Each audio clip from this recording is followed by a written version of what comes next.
everyone. Hope you're doing all good today. God is good all the time. Amen. And now I want to share with you the Word of God. I know that every one of us, want to connect to God. We want to become the children of God. So, I have 2 verses, maybe 3. First one, John chapter 1, verse 12. And it says, again, verse 12. We're going to follow it word for word. We're going to follow it. I'm going to sound like ASL, but I want to do the English sentence word by word so it's clear and it's better for you guys. But as many as received him means one. Okay?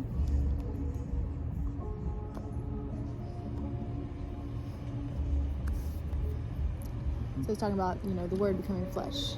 The Word was God, Moses God. To them, so them as in the people, gave he power, meaning authority, to become. That is what I want to explain to you guys.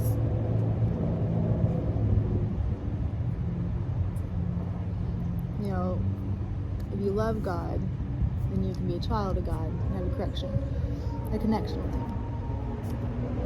But you have to be born again to become. So we're going to explain more of that a little bit later. So this is going to be just a simple verse today. So son. When it says sons or children of God, that includes all men and women. So this one says sons of God.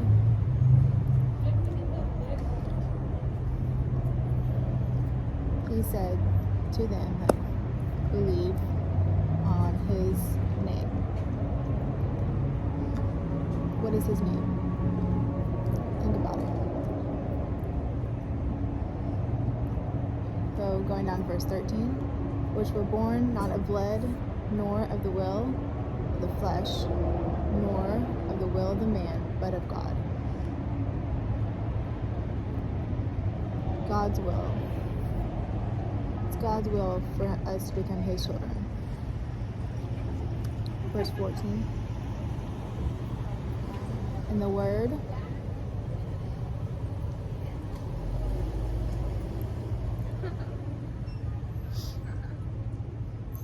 Logos. It's a Greek word meaning thinking or a plan.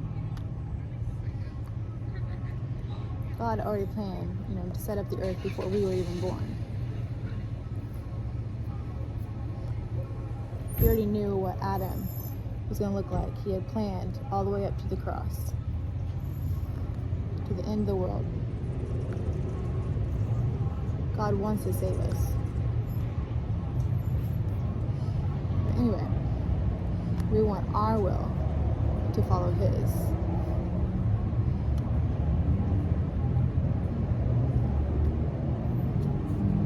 We have individual wants and needs. Yes, we're going to be married one day. She's my fiance now, but I can't save her. I can only save myself. We have a relationship. The same individual person. It's your soul. That's what's important to God. Okay, now going on. Verse 14. And the Word was, means it's finished. It's already done. Was made flesh.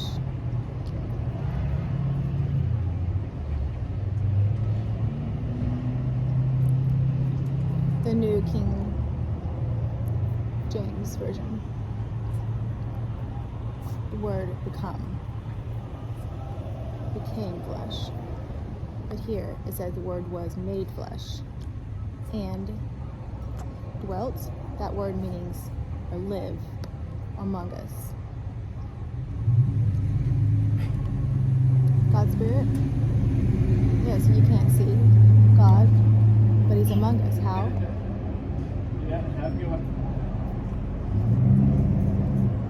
God and the Word are one, not two separate things. So here in the commas, or parentheses, I'm sorry, it says, and we beheld His glory, the glory as the only begotten of the Father, full of grace and truth.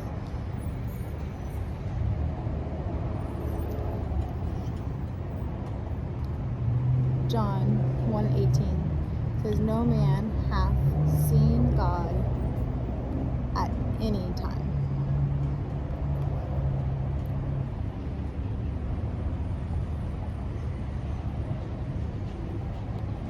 You know, when people say, oh, I've already seen God, I've seen Him, you have to think to yourself, but the Word of God says, no man has seen God at any time.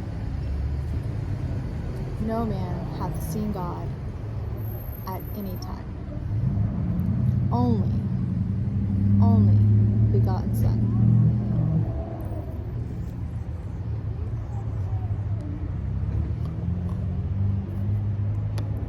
God was manifest.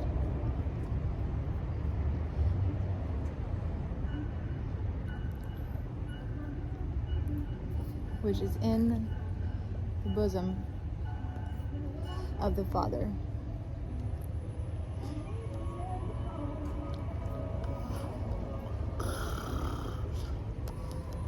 There's lots of verses that can prove this, that He Himself is God. I want to stay on point because I want us to understand how to become the child of God. And how to get and receive the baptism of the gift of the Holy Ghost. Now we're going to go to Romans chapter 8.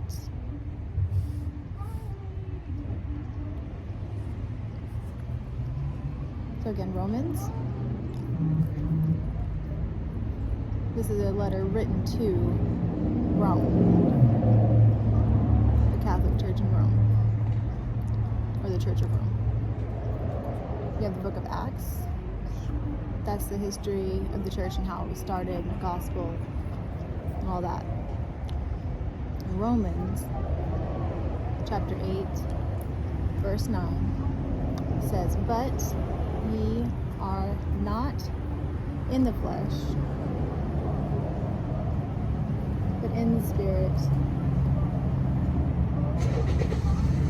if so, be that Spirit of God dwell in you.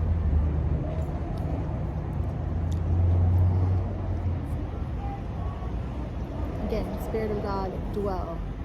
That word dwell means to live. To dwell in you. God lives inside of your heart or inside you. How? How does that happen?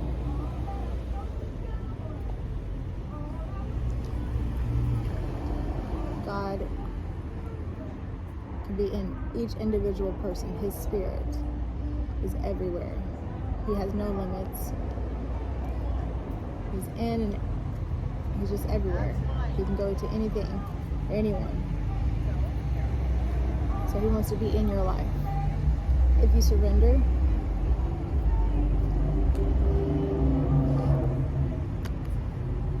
but if you turn around and you say, no, that's my will, no one can force you, and God's not going to force you. That's up to you.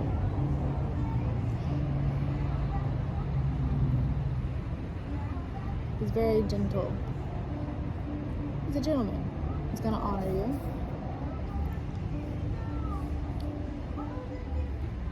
Now, if any man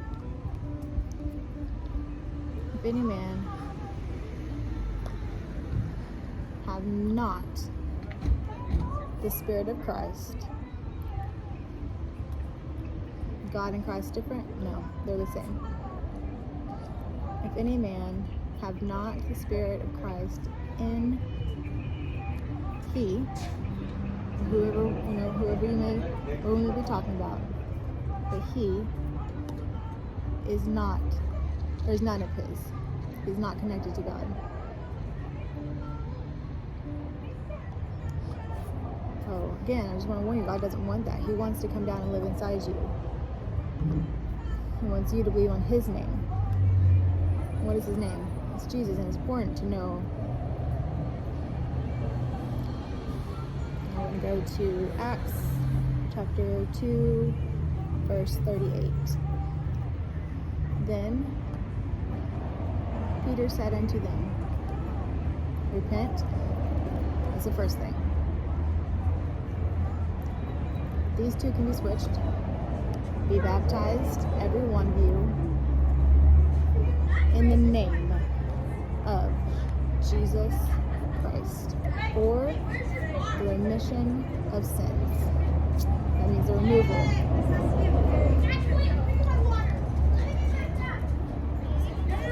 It doesn't matter how much you do wrong. They're all excused under his name. And you shall, God's word is the truth. So it says that you shall receive the gift of the Holy Ghost. And verse 39 says, for the promise is unto you, yes, you, and to your children, your generations, your future children, and to all that are afar, even as many, remember, as the Lord our God shall call.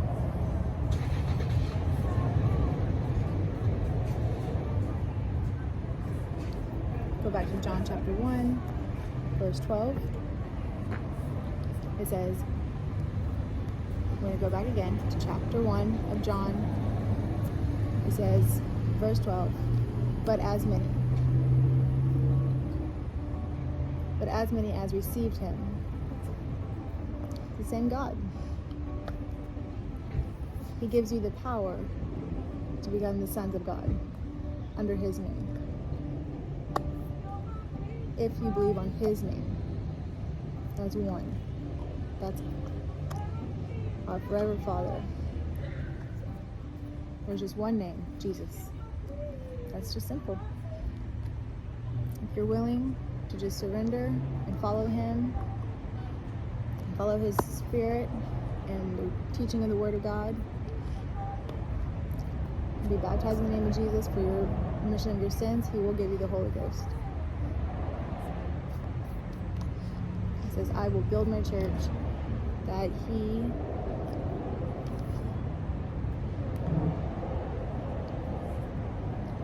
so it's very important to know the word of God. Thank you, Jesus, for your word. I pray, God, that you touch each and every heart, Lord, in every church, and that you keep everyone safe and clean. In Jesus' name, amen.